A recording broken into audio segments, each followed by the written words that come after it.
ठंड में बालकनी में सोने वाला ससुराल। नवंबर महीने की मीठी मीठी ठंड की शुरुआत हो गई थी और सुबह शाम की ठंडी हवा से सभी को सर्दी का एहसास होने लगा था।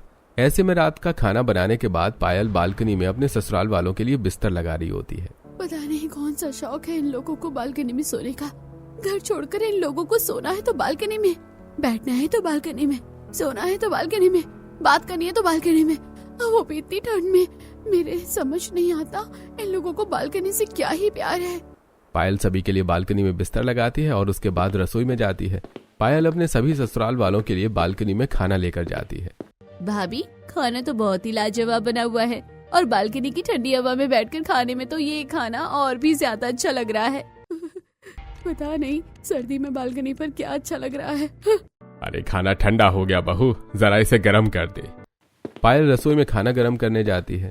ठंडी हवा में खाना कितनी जल्दी ठंडा हो जाता है, ये नहीं नजर आता है इन लोगों को। मुझे बार बार सब कुछ गर्म करना पड़ता है। पायल गर्मा गर्म रोटी फिर से अपने ससुराल वालों के पास लेकर जाती है। सभी लोग खाना खाते हैं और फिर बालकनी में अपने अपने बिस्तर पर लेट जाते हैं। गर्मियों में भी हम लोग छत पर सोते थे तो कितना मजा आता था। और बरसात के दिनों में हमने बालकनी में सोना शुरू कर दिया। बारिश की हल्की हल्की सी फुहार सारी रात चेहरे पर गिरती रहती थी। कितना ज्यादा अच्छा लगता था। सच में सर्दी, गर्मी या बरसात, हर मौसम में बालकनी में सोने में जो मजा आता है ना, वो मजा कहीं भी नहीं है। ये बात तो बिल्कुल सच है। पहले तो मैं कमरे में ही सोता था, लेकिन अब मुझे भी बालकनी में सोने में मजा आने लगा है।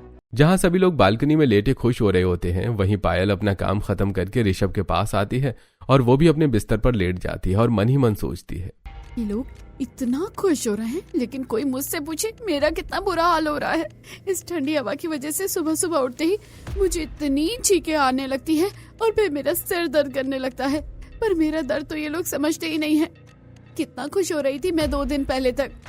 बरसात का मौसम खत्म होकर अक्टूबर से नवंबर की शुरुआत हो गई थी और मौसम में सर्दी ने अपनी पूरी दस्तक दे दी थी। सुबह शाम सर्द हवाएं चलने लगी थी और ऐसे ही एक रात जब पायल का पूरा परिवार बालकनी में सो रहा होता है, तभी उन सभी को ठंडी हवा से कपकपी आने लगती है। अरे बहू, बहुत ज्यादा ठंडी हवा लग रही है यहाँ पर तो। हाँ, मेरे तो हाथ पैर एकदम ठंडे हो गए। अब बहू मेरी बात सुन, कल सुबह ना तू हमारे लिए मोटे वाले डबल प्लाई के कंबल निकाल देना। हाँ, वरना तो हमारी कुल्फी जम जाएगी। ठीक है, मैं सुबह सबके लिए डबल प्लाई के कंबल निकाल दूंगी। अब जैसे तैसे उस रात सभी ठिठुरते हुए बालकनी में सो जाते हैं। अगली सुबह जब पायल को रात में कहीं हुई अपने ससुराल वालों की बातें याद आती हैं, तो पायल मन ही मन बहुत ज्यादा खुश होती है और खुद से बोलती है, अब तो मेरे ससुराल वाले बालकनी में नहीं सोएंगे, क्योंकि अब तो उन्हें बालकनी में ठंडी हवा लग रही है। तभी तो उन्होंने मुझसे डबल प्लाई के कंबल निकालने को कहा है।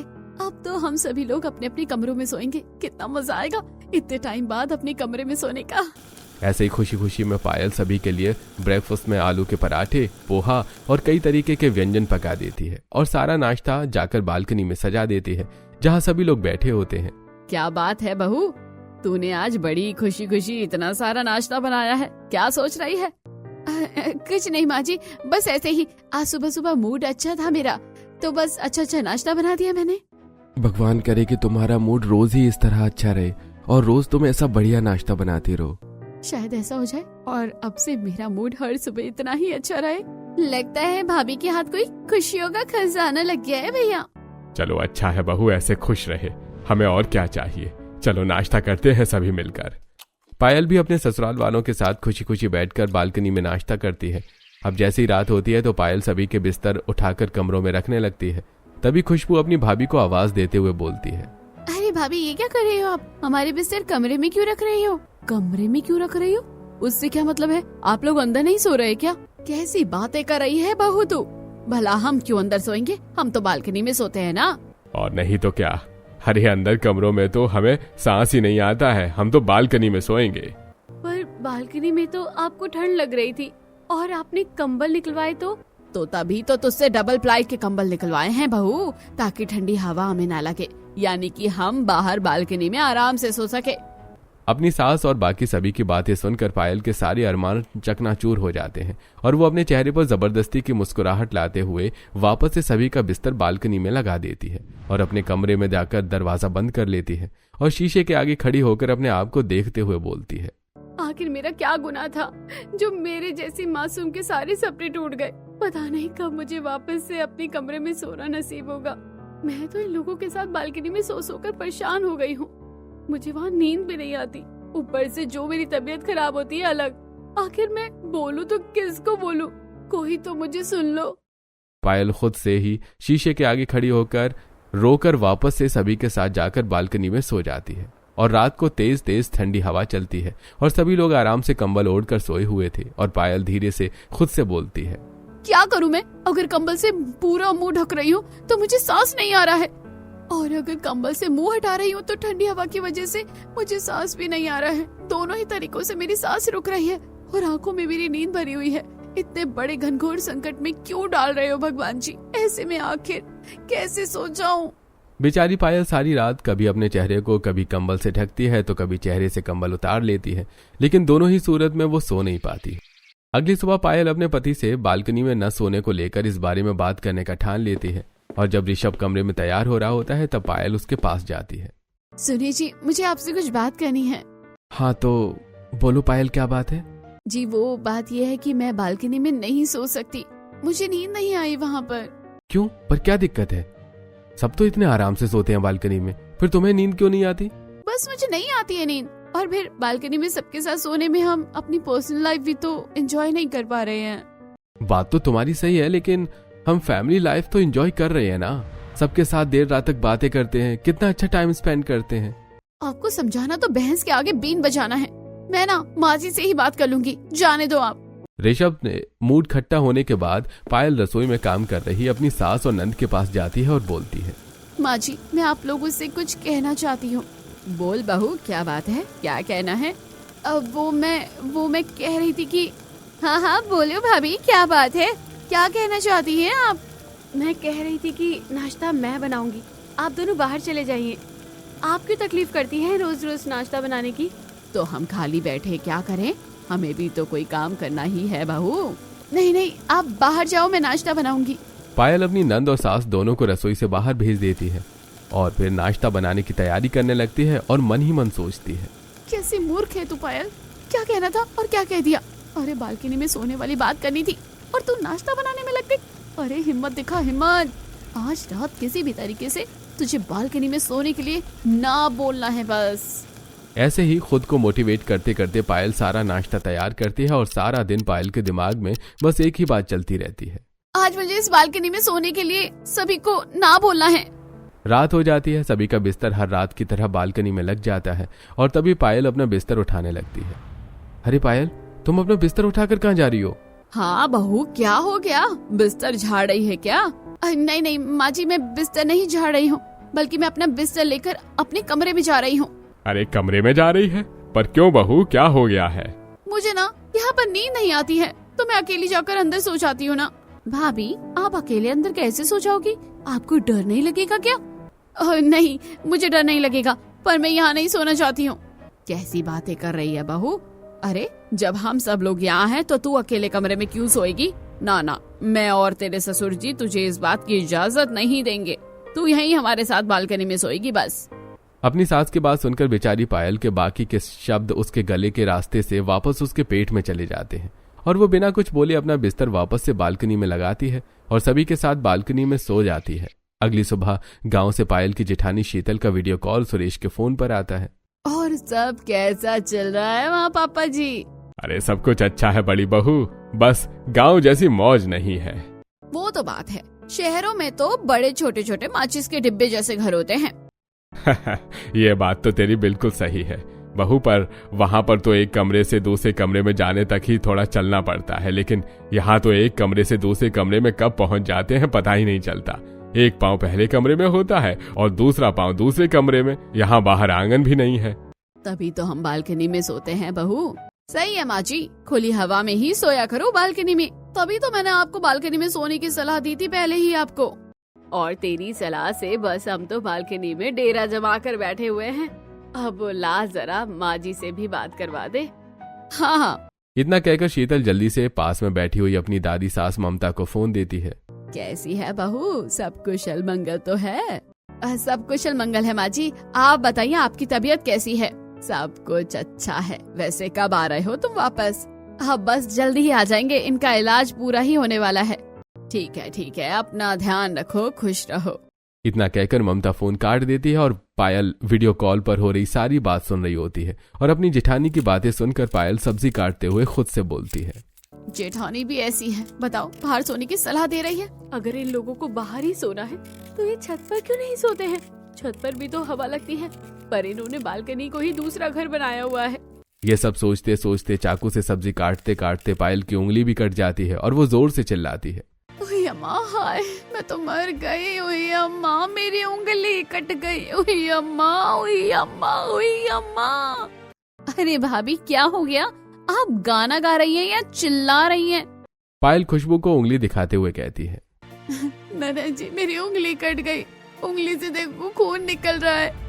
अरे ध्यान से काम कर बहू, तेरा ध्यान कहाँ लगा हुआ है? बालकनी में लगा हुआ है।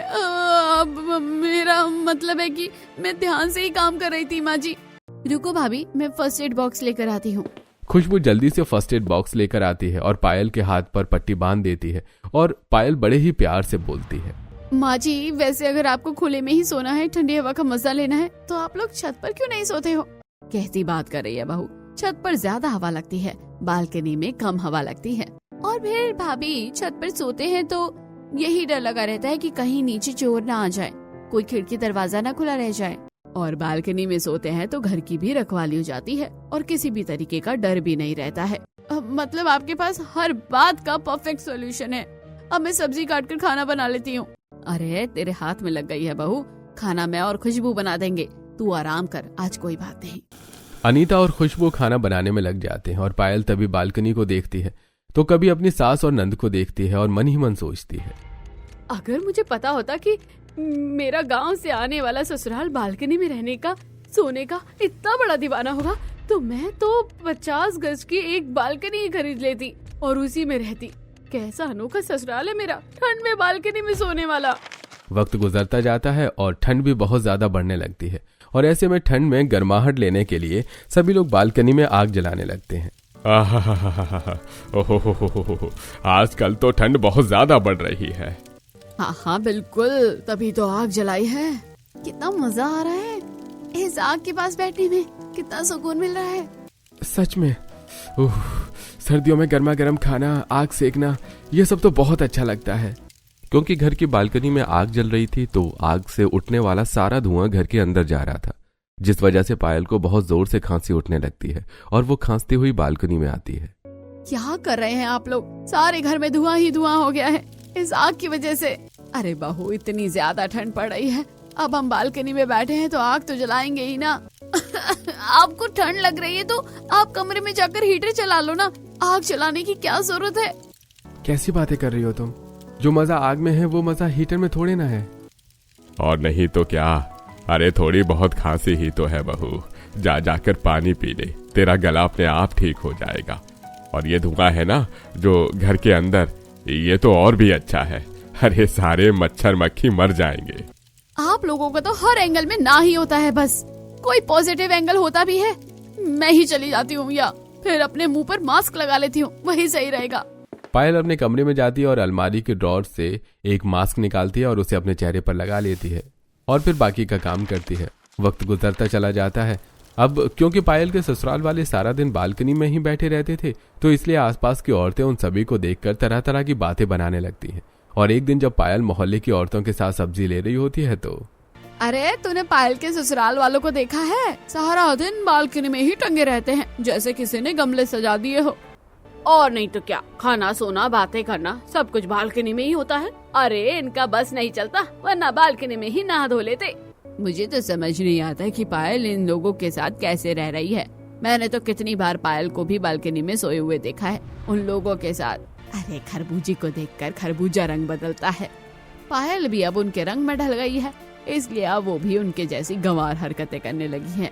शांति और उमा की बातें सुनकर पायल को बहुत बुरा लगता है, लेकिन बेचारी अब बोलती भी तो क्या बोलती।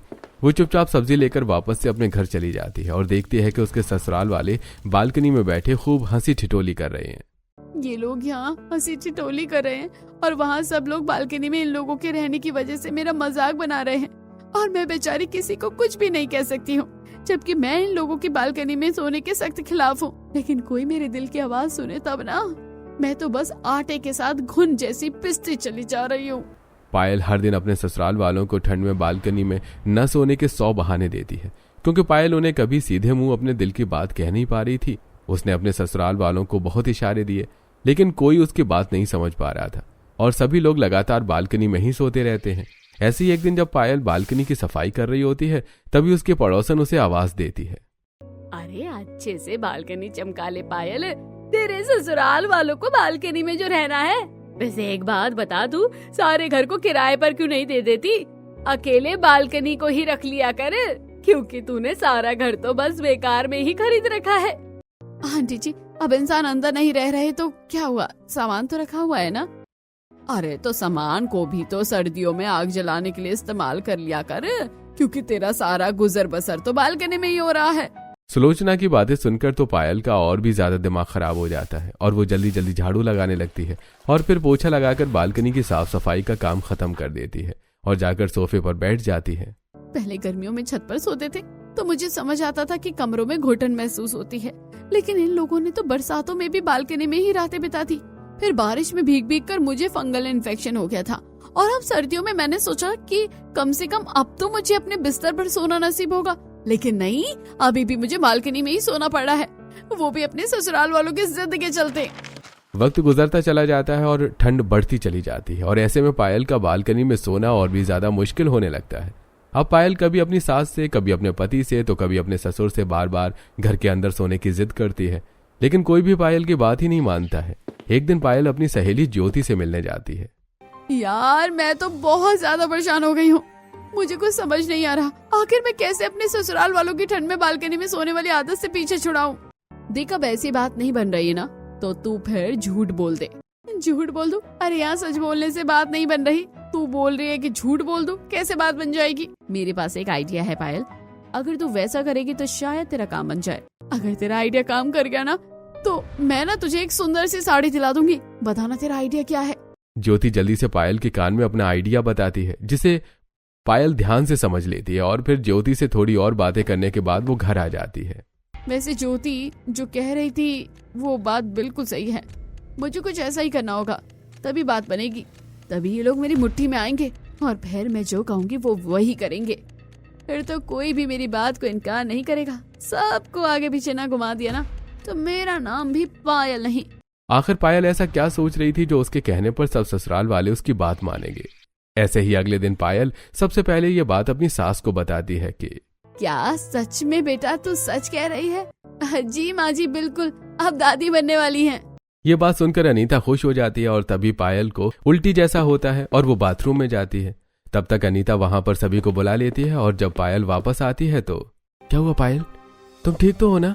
हाँ हाँ सब ठीक है माँ जी, बस कुछ दिनों से मुझे बड़ी घबराहट हो रही है, जी बहुत मचल रहा है और चक्कर भी बहुत ज्यादा आ रहे हैं। पायल के मुंह से ये सारी बातें सुनकर तो अनीता के चेहरे पर बड़ी सी मुस्कुराहट आ जाती है और अनीता जल्दी से पायल के गले लग जाती है। अरे अब क्या हो गया, इतना ज्यादा प्यार क्यों जता रही हो भाभी से? अरे क्योंकि तेरी भाभी माँ बनने वाली है। जो ये बातें बोल रही है ना, ये सारी तभी एक औरत के साथ होती है जब वो पेट से होती है। ऋषभ बधाई हो, तू पापा बनने वाला है। आप सच बोल रही है माँ? पायल माँ सच बोल रही है क्या? बोलो ना। अब माँ जी कह रही है तो सब कुछ सच ही होगा ना। मुबारक हो मुबारक। पूरे घर में एक ही पल में खुशियों की दिवाली जग जाती है। बहू अब तुझे बस आराम ही आराम करना है, कोई काम नहीं करना है। और जैसा जैसा मैं बोलूंगी ना बहू, सब कुछ वैसा वैसा ही करना। मैं तेरे 9 महीने ना बहुत यादगार बना दूंगी तेरे लिए। लो लग गया मेरा तीर निशाने पर। अब तो इन सब लोगों को मेरी बात माननी ही पड़ेगी, पर अगर एकदम से सब कुछ बोलूंगी तो कहीं किसी को शक ना हो जाए। धीरे धीरे करके मैं अपनी बातें इनसे मनवाऊंगी। अब पायल की प्रेगनेंसी के बाद अब गांव में बैठी हुई शीतल और ममता के पास भी पहुंचती है और दोनों पायल को बधाई देने के लिए उसे फोन करती हैं। नमस्ते दादी जी, कैसी हैं आप? मैं बिल्कुल ठीक हूँ बहू, बहुत बहुत बधाई हो तुझे। आपको भी बधाई हो दादी जी, बहुत बहुत बधाई। अपना खूब ख्याल रखना, जो दिल करे वो खाना, शर्माना मत बहू। ठीक है दादी जी, जैसा आप कहें सब वैसे ही करूँगी। हाँ ले अब अपनी जेठानी से भी बात कर ले। इतना कहकर ममता शीतल को फोन दे देती है और शीतल भी पायल को ढेर सारी बधाइयां देती है और बोलती है, पायल, अब मैं तुम्हारे पास आ रही हूँ तुम्हारा ख्याल रखने के लिए। आप यहाँ आ रही हैं? सच में क्या? अरे हाँ, बिल्कुल आ रही हूँ। ये खबर सुनकर तो अब मुझसे रहा नहीं जा रहा है। दिल तो कर रहा है कि उड़ के आ जाऊं। ये आ गई तो कहीं मेरा प्लान फ्लॉप ना हो जाए, क्योंकि ये तो पहले ही सबको बालकनी में सोने की सलाह देती थी। क्या हो गया पायल, तुम मेरे आने से खुश नहीं हो क्या? नहीं नहीं, मैं तो बहुत खुश हूँ। जल्दी जल्दी आइए, मैं और मेरा होने वाला बच्चा आपका इंतजार कर रहे हैं। ऐसे ही थोड़ी देर बात करने के बाद पायल फोन काट देती है। अब पता नहीं आगे क्या होगा। मैंने जैसा सोचा है सब कुछ वैसा ही रहेगा, या फिर मेरा बना बनाया खेल बिगड़ जाएगा। जेठानी जी आ रही हैं, भगवान बस मेरा साथ देना और मैंने जैसे सोचा है सब वैसा ही हो जाए। अपनी जेठानी के आने की बात सुनकर पायल थोड़ी परेशान हो जाती है और अगले दिन शीतल अपने पति और दादी सास के साथ सामान लेकर सीधा पायल के घर आ जाती है, जहाँ सभी लोग शीतल का अच्छे से वेलकम करते हैं। पायल दादी सास के पैर छूती है। बस बस बेटा, जीती रहे। अब तुझे ज्यादा झुकने की जरूरत नहीं। तुझे अब अपना अच्छे से ध्यान रखना होगा। जी ठीक है दादी जी। पायल, मैं आ गई हूँ ना, तुझे चिंता करने की कोई भी जरूरत नहीं है। आप आ गई, यही तो सबसे बड़ी चिंता है। पता नहीं अब आप मेरा साथ देंगी या फिर सब कुछ बिगाड़ देंगी। हे भगवान, बस मुझे बचा लेना। मुझे बहुत डर लग रहा है, कहीं मेरा भांडा न फूट जाए बस। पायल, क्या बात है, कहाँ खो गई हो? तुझसे बात कर रही हूँ। कहीं नहीं दीदी, बस मैं ये सोच रही थी कि अब आप सब आ ही गए हैं तो अब बहुत अच्छा हो गया। पूरा परिवार एक साथ एंजॉय करेगा। बिल्कुल सही कहा, बहुत समय बाद पूरे परिवार को एक साथ सोने का मौका मिला है। हम इस मौके को भला कैसे छोड़ सकते हैं। चलिए ना भाभी, बालकनी में चलते हैं। यहाँ पर बात करने में मजा नहीं आ रहा है। हमारा तो मन बालकनी में ही लगता है, घर के अंदर बिल्कुल भी नहीं लगता है। अरे हाँ हाँ, चलो चलो बालकनी में चलते हैं। इतने दिनों से मैं बालकनी वीडियो कॉल पर देख रही थी, आज असलियत में देख लेती हूँ कि कैसे आप सब यहाँ अकेले बालकनी का मजा लेते हैं। सभी लोग खींचकर शीतल को बालकनी की तरफ ले जाते हैं और शीतल भी सभी में घुल मिलकर बालकनी में ही बैठ जाती है और खुशबू सभी के लिए चाय बनाती है। तभी शीतल पायल को आवाज देकर उसे भी बालकनी में बिठा लेती है और सभी लोग हंसी मजाक करने लगते हैं। बाकी लोगों की तरह जेठानी जी भी बालकनी लवर हैं, यानी कि इनको तो मैं अपना सच बिल्कुल भी नहीं बता सकती हूँ। मुझे जो भी करना है ना, अकेले ही करना होगा और कैसे भी करके बस अपने ससुराल वालों की इस आदत को छुड़वाना है। छुड़वाना है तो बस छुड़वाना है, क्योंकि मैं आने वाली सर्दी गर्मी बरसात के मौसम को बालकनी में नहीं बिताना चाहती। इस तरह दिन गुजर रहे थे, लेकिन अब परिवार वाले पायल को घर का एक भी काम नहीं करने देते थे। एक दिन सुबह पायल जब झाड़ू लगा रही थी तब शीतल उससे झाड़ू लेते हुए कहती है, अरे पायल, हमने तुम्हें कितनी बार कहा कि तुम्हें घर का कोई काम करने की जरूरत नहीं है। लेकिन दीदी, अब मैं पूरा दिन घर में अकेले बैठी रहती हूँ, बोर होती हूँ। इससे अच्छा तो है कि मैं कुछ काम ही कर लूँ। अरे तो तुम टीवी देख लो, बाकी सभी के साथ बैठकर बातें कर लो, लेकिन तुम्हें घर का कोई काम करने की जरूरत नहीं है। मैं हूँ ना काम करने के लिए। लेकिन दीदी, इस तरह बैठे बैठे बहुत आलस आ जाएगा और मैं बहुत आलसी हो जाऊंगी। उसके बाद काम करना मुश्किल हो जाएगा। कोई बात नहीं, बात की बाद में देखेंगे। एक तरफ पायल की जेठानी घर का सारा काम कर रही थी, झाड़ू पोछा और साफ सफाई। वहीं दूसरी तरफ रसोई में पायल की सास अनीता रसोई में सबके लिए खाना बना रही थी। तब सभी साथ में बैठकर बालकनी में खाना खाते हैं। खाना कैसा बना है? आज बहुत दिनों बाद खाना बनाया है मैंने। मम्मी जी, आपने खाना बनाया है तो सबसे अच्छा ही बना होगा ना? बिल्कुल, आपने तो बहुत अच्छा खाना बनाया है मम्मी जी। तो ठीक है पायल बहू, अब से तुझे मेरे हाथ का बना ही खाना खाना होगा। इस तरह दिन गुजर रहे थे। फिर एक दिन ऋषभ और सुरेश डॉक्टर से चेकअप करवाने के बाद घर वापस आते हैं। अजी, क्या कहा डॉक्टर ने? अब सब ठीक है ना? इस बार मेरे टेस्ट के रिजल्ट बहुत अच्छे आए हैं, अब मेरी तबीयत बिल्कुल ठीक है। चलो, ये तो बहुत अच्छी बात है। बिल्कुल सही कहा मम्मी। हाँ, अब मैं बिल्कुल ठीक हूँ। तो मेरा एक बार गांव जाने का बड़ा मन कर रहा था, कुछ दिन गांव में रुक कर आते, लेकिन। बिल्कुल सही कहा, लेकिन अब हम नहीं जा सकते। क्यों मम्मी जी? अरे क्योंकि पायल, अब तुम्हें यहाँ पर हमारी बहुत जरूरत है ना, इसलिए अब हम तुम्हें छोड़कर कहीं नहीं जाने वाले। ये बात सुनकर पायल के होश उड़ जाते हैं और वो मन ही मन में सोचती है, हे भगवान, ये मैंने क्या कर दिया?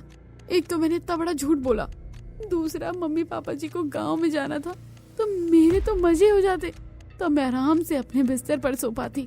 लेकिन इस झूठ की वजह से इनका गांव जाना ही कैंसिल हो गया। मैंने तो अपने पैर पर ही कुल्हाड़ी मार ली।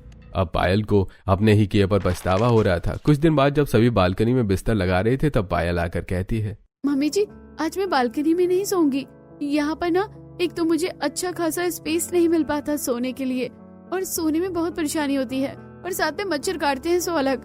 बात तो बिल्कुल सही कह रही है बेटा तू। कोई बात नहीं, तू अंदर अकेली सो जा, लेकिन तुझे अंदर अकेले सोने में कोई परेशानी तो नहीं? कोई बात नहीं मम्मी, मैं पायल के साथ अंदर सो जाता हूँ।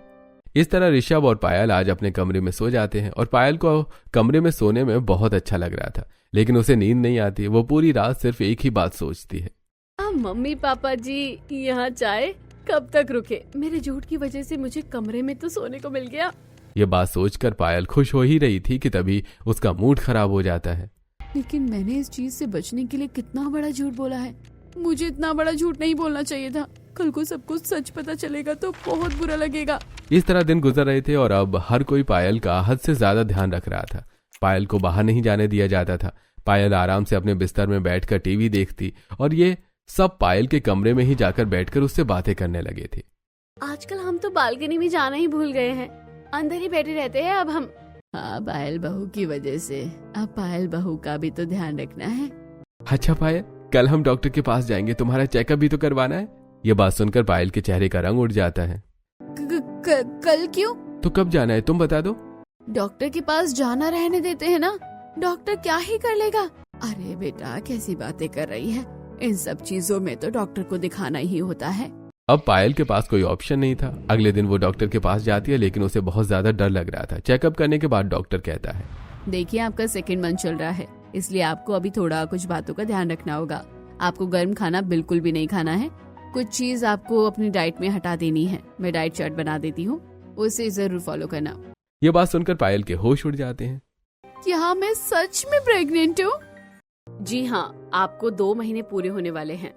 अरे पायल, तुम तो ऐसे हैरान हो रही हो जैसे पहले तो तुम्हें कुछ पता ही नहीं था। नहीं, बस ऐसे ही। उसके बाद ऋषभ और पायल घर वापस आ जाते हैं और पायल की खुशी का कोई ठिकाना नहीं था। ये सब जानने के बाद पायल को बहुत खुशी हो रही थी, लेकिन उसे बहुत बुरा लग रहा था कि उसने झूठ का सहारा लेकर घर वालों को गुमराह करने की कोशिश की। हालांकि अब उसका झूठ सच में बदल गया था, लेकिन वो फैसला करती है सबको सच बताने का। क्या बात है बहू, सब ठीक तो है ना? तूने हमें यहाँ सबको एक साथ क्यों बुलाया है? हाँ बता बेटा, क्या बात है? मैं अभी प्रेग्नेंट हूँ, लेकिन मैं पहले प्रेग्नेंट नहीं थी। मतलब हम कुछ समझे नहीं। ये तो है कि तुम अभी प्रेग्नेंट हुई हो, इसमें क्या बड़ी बात है? मेरे कहने का मतलब है कि मैंने पहले आप सभी से झूठ बोला था। मैंने झूठ इसलिए बोला था कि मुझे बालकनी पर ना सोना पड़े, लेकिन जब मैं आज डॉक्टर के पास गई तो मुझे लगा मेरा भांडा फूट जाएगा, लेकिन मैं तो सच में ही प्रेग्नेंट निकली। ये तो बहुत कंफ्यूजिंग हो गया। इसका मतलब पहले तुझे कुछ नहीं पता था और तूने ऐसे ही हमसे झूठ बोला और बाद में तेरी बात सच निकली। जी हाँ, मुझे माफ कर दीजिए, मुझे ऐसा नहीं करना चाहिए था, लेकिन मैं बालकनी पर सोकर बहुत परेशान हो गई थी। हर कोई मुझे ताने मारता और बाहर मेरा मजाक उड़ाया जाता था। लेकिन बेटा, अगर ऐसी बात थी तो तू हमें पहले ही बता देती। झूठ बोलने की क्या जरूरत थी? मैंने आपको बोला, लेकिन आप लोगों ने मेरी बात नहीं समझी।